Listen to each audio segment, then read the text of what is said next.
lot of strides. I wish it was done a long time ago. Today we're delighted to be joined by America's top medical and public health professionals as we announce historic steps to confront the crisis of autism. Horrible, horrible crisis. I want to thank the man who brought this issue to the forefront of American politics along with me. And we actually met in my office, is it like 20 years ago, Bobby? It's probably 20 years ago in New York. I was a developer, as you probably heard, and I always had very strong feelings about autism and how it happened and where it came from.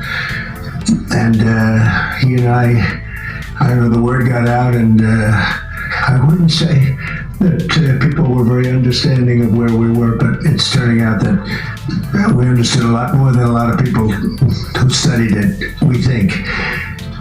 And I say we think because I don't think they were really letting the public know what they knew. Thanks as well to the director of the National Institute of Health, Dr. Jay Bhattacharya, FDA Commissioner, Dr. Marty McCary. These are great people.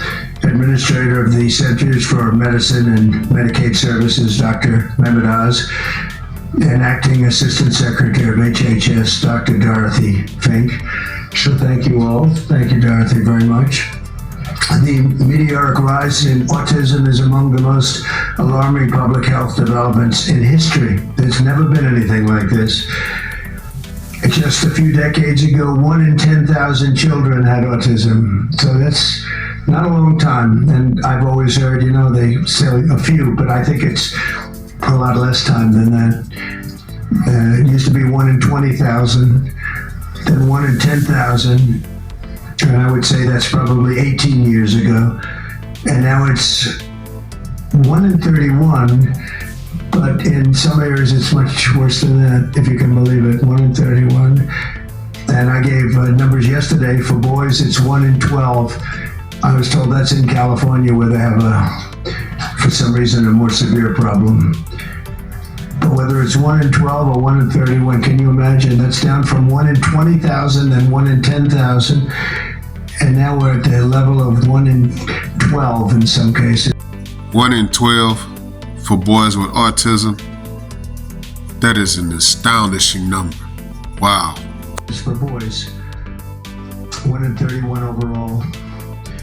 So since 2000, autism rates have surged by much more than 400%. Instead of attacking those who ask questions, everyone should be grateful for those who are trying to get the answers to this complex situation. And the first day all of these great doctors behind me were there, I told them this is what we have to find out. Because when you go from 20,000 to 10,000 and then you go to 12, there's something artificial. They're taking something. And by the way, I think I can say that there are certain groups of people that don't take vaccines and don't take any pills that have no autism. Does that tell you something? That's currently, is that a correct statement, by the way? There are some studies that suggest that, with the Amish, for example. The Amish, virtually. I heard none. See, Bobby wants to be very careful with what he says, and he should, but I'm not so careful with what I say. But you have certain groups, the Amish as an example, they have essentially no autism. First, effective immediately, the FDA will be notifying physicians that the use of let's see how we say that. Acetaminophen. Is that okay? Which is basically commonly known as Tylenol, during pregnancy can be associated with a very increased risk of autism. Tylenol stock has just plummeted. The Tylenol CEO is probably eating a brick right now. So taking Tylenol is not good. All right, I'll say it. It's not good. For this reason, they are strongly recommending that women limit Tylenol use during pregnancy unless medically necessary. That's For instance, in cases of extremely high fever, that you feel you can't tough it out, you can't do it, I guess there's that. It's a small number of cases, I think. But if you can't tough it out, if you can't do it, that's what you're gonna have to do. You'll take a Tylenol, but it'll be very sparingly. It could be something that's very dangerous to the woman's health. In other words, a fever that's very, very dangerous, and ideally a doctor's decision, because I think you shouldn't take it, and you shouldn't take it during the entire pregnancy. They may tell you that toward the end of the pregnancy you shouldn't take it during the entire, and you shouldn't give the child the Tylenol every time he's born and he goes and has a shot.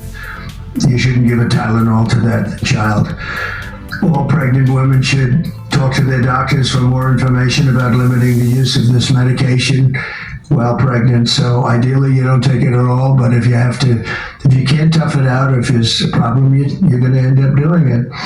The other thing that I can tell you that I'll say that they will maybe say at a little bit later date, but I think when you go for the shot, you do it over a 5-time period. Take it over 5 times or 4 times, but you take it in smaller doses and you spread it out over a period of years. And they pump so much stuff into those beautiful little babies, it's a disgrace. I don't see it. I think it's very bad. They're pumping, it looks like they're pumping into a horse. You have a little fragile child, and you get a vat of 80 different vaccines, I guess, 80 different blends, and they pump it in. So ideally, a woman won't take Tylenol. With all due respect, Mr. President, relax. It's not like she's having a fever. She pumping out a human being through a small hole. It's gonna be a lot of pain there. So when you say you can't endure the pain, come on now, relax on that one. But let me know what you guys think. Like, comment, subscribe. Follow God, not culture.